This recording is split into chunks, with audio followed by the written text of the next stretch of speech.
ரொம்ப நாள் கழிச்சு இன்னைக்கு பேக்கரி கடையில போய் கொஞ்சம் சிப்ஸ் வாங்கலான்னு வந்திருந்தேங்க. நான் வேறு எதுவும் பேக்கரி கடையில் ரொம்ப பெருசாக எப்போவுமே வாங்க மாட்டேன்.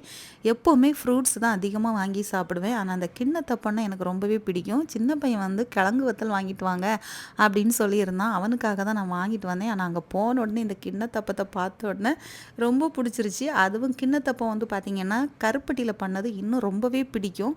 கடைகளில் இப்படி சீனியில் பண்ணுற கிண்ணத்தப்பம் தான் கிடைக்குது. உடனே 2 பாக்கெட் வாங்கிட்டு வந்துட்டேன். ரொம்ப நாள் கழித்து நான் இதை சாப்பிட்றேன். ரொம்ப ஹாப்பியாக இருந்துச்சு.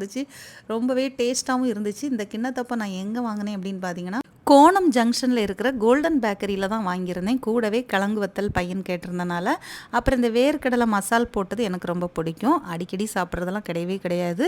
நாம் மட்டும் சாப்பிட்டா போதாதில்ல, நம்ம வீட்டில் இருக்கிற செல்ல பிள்ளைகளுக்கும் கொடுக்கணுமே அப்படின்னு சொல்லிட்டு பிள்ளைங்களுக்கு கொண்டு வந்தாச்சு. எப்படா கொடுப்பேன் அப்படின்னு சொல்லிட்டு 2 பேரும் ஓடுறாங்க. ஆனால் அந்த ப்ரூனோ வந்து ஒரு சில ஃபுட்டெல்லாம் எடுக்கவே மாட்டான். ப்ரூனோ சாப்பிடவே இல்லை. ஆனால் கண்மணி வந்து பச்சை மிளகாய் கொடுத்தா கூட அது என்னன்னு கூட தெரியாமல் எடுத்து கொண்டு போய் சாப்பிட ஆரம்பிச்சிருவாங்க நம்ம கண்மணி பாப்பா. அப்படி தான் வீட்டில் இருக்கிற ஒவ்வொரு பொருட்களையும் எடுத்துகிட்டு போய் கடிச்சிட்டு விளையாடுறது.